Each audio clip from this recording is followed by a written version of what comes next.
Good evening, everybody. I'm Pierre Roberge, the Daily Trader. It is October 25th, and we are going to take a look at Tesla stock from a technical analysis perspective. My goal in doing these videos is to help you understand how you can use technical analysis to make better trading and investing decisions.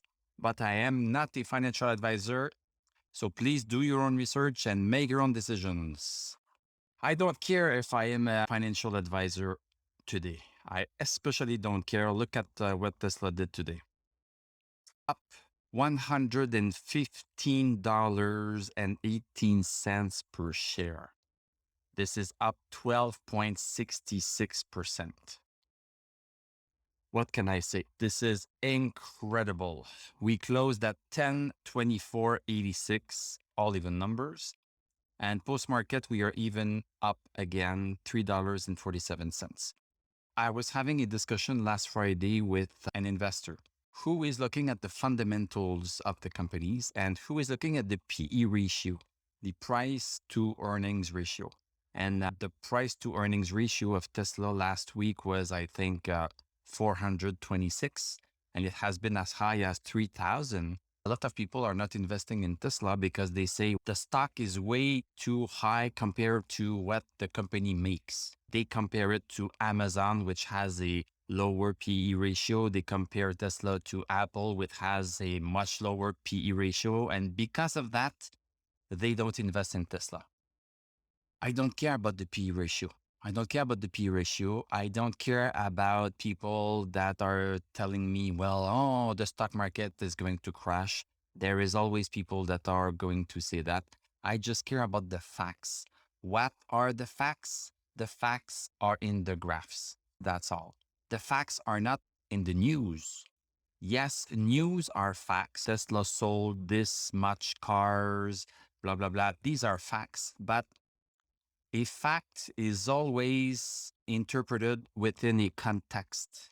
And that context is, how can I say it, a bit less factual in terms that some people might put more weight on some context information, put less weight in some other contextual information. So all of this weighting that's made by people is getting us away from facts to the stories and to the narration, to what you believe in.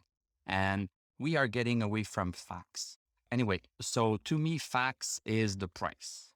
Facts are the price. And last Friday, Tesla closed just above 940. So it had broken a resistance. Boom. That's a fact. That's a fact. And when the stock breaks, say, resistance, you can enter right in. You can wait 1 day or two to just see if it really breaks it. In that case, maybe it was not such a great idea because Tesla gapped like crazy today. Let's look at this. This is just incredible. This is just incredible. We closed last Friday at 909.68 and we opened today at 950.53. Look at this nice big green candle, longer wick at the top, a small wick at the bottom here. And we just broke this second channel resistance too. Look at this channel resistance, the second one. So when I saw Tesla break 940, I said to myself, and I think I told it to you also, 1,000 is easily within reach. And boom, it even broke 1,000 and we are at 1024. So fantastic day for Tesla. What can I say about that? Look at the volume here. Look at the volume. We have 62 million shares that were exchanged. And last Friday, we were at 30 million shares. So 62 million, how does that compare to the past? We had at some point a 222 million shares that were exchanged at some point. But let me say that 62 million is right up there, right up there. So around here, October 28th, we were around 50 million shares traded. This is incredible. I'm just flabbergasted. So I hope you are long Tesla. This is what I can tell you. Let's go see the 1 hour chart. Okay, I have some lines there. I think that my lines are more for the 5-minute chart. So I looked at the slide using the 5-minute chart today because I wanted to understand what was happening in more detail. But basically, we just opened right here. Boom, nice green candle. The second hour was just a small pullback. We pulled back maybe almost 50% of the first candle.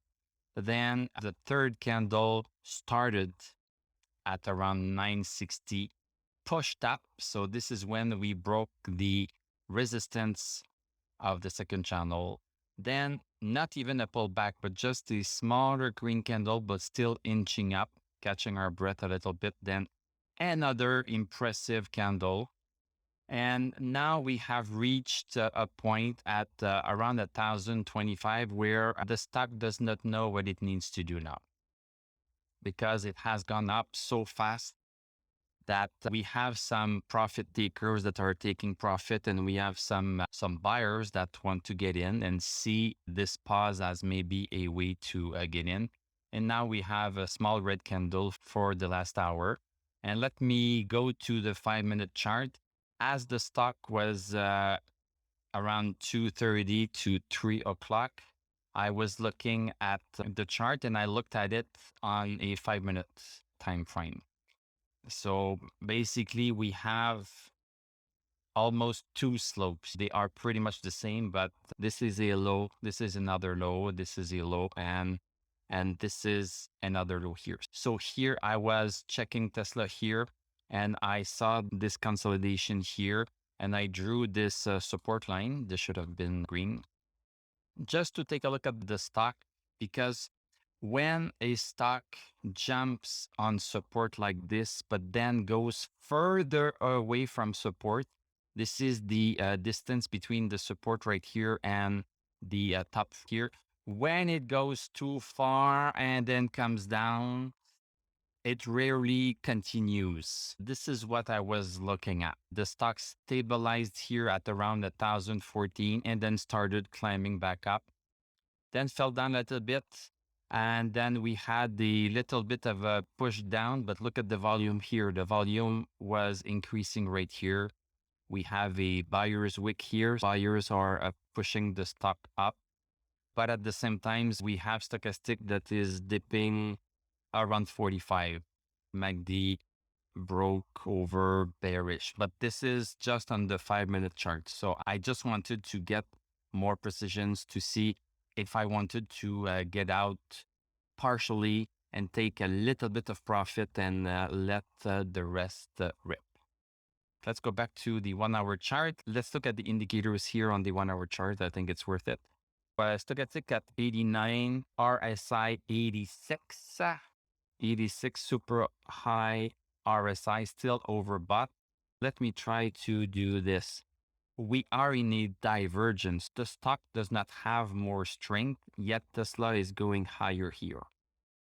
I just wanted to point that MACD is just a rocket, and we have a DMI also a rocket. I don't know if I have seen before the green line of DMI at 52 and the red line at 3. Huge difference. Let's go see the daily chart now. So stochastic at 92, RSI at 90, super, super high. At some point here, it was at 83. At this point right here on February 20th, it did the big peak and then came down a little bit and then went sideways. We are in uncharted territory.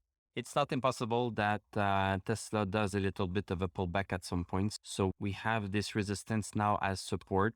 We have pretty much everything as support. The stock is making all-time highs. Everything else is in the dust. We are leaving everything in the dust. Yeah, support right here and also support at 900. So that's also possible that we come back to that. I don't usually do this, but one reason why Tesla might have gone so high so fast is that Hertz, the car rental company, ordered 100,000 Teslas. Rental car company Hertz has ordered 100,000 Teslas as part of an ambitious plan to electrify its fleet. First, tranche. Tranche is a French word. It means slice. Tranche. Tranche de pain. Slice of bread. Tranche. A first tranche of Tesla's Model 3 sedans will be available to rent from Hertz in major US and European markets from early November. This is super fast, said the company in the press statement. The announcement comes just months after Hertz escaped bankruptcy. After the purchase was announced, Tesla's stock reached as high as $998, blah, blah, blah, blah, blah, increasing its market cap to over $1 trillion before the price dropped again. It's up 2024 so far. Interesting news, very interesting news. So 100,000 Teslas means that this is pretty much 10% of their annual production. So Tesla, I think, is on track to produce 1 million Tesla this year. Let's go to Hyperloop chart. This is just to inform us, but we should not base our decision making on this. If we are technical guys, I use these news as just an interesting factoid, but I will trade Tesla based on what I see on the chart. You see here vehicles delivered. If we go to annual, so far we have 500,000 Teslas. Looking at here, forecast by Sabi Singh, Tesla should be making 900,000 cars in 2020. And of those, we have approximately 500,000 Model 3s. I don't know if this news is really talking about Model 3s. Yes, the Model 3s. So Hertz is buying 100,000 Model 3s. This is 20% of their production, of their annual production as of 2020. As soon as the Texas factory and the Berlin factory will ramp up in 2022, then this will represent a smaller share, but 20% of your production going to one client is really incredible. Great. This is great for us. This is great for us investors in Tesla. Let me know in the comments below if you are long. And if you are, let's just celebrate. Let's celebrate. Tell me that you are long and you can brag. You can brag because we need to be happy when we have great successes. So let's just brag. Thank you for watching. Thank you for liking, commenting, subscribing. You can become a YouTube member. You can click on my TradingView affiliate link. I'm going to wish you a great evening. We are going to talk tomorrow and I'm going to tell you à la prochaine.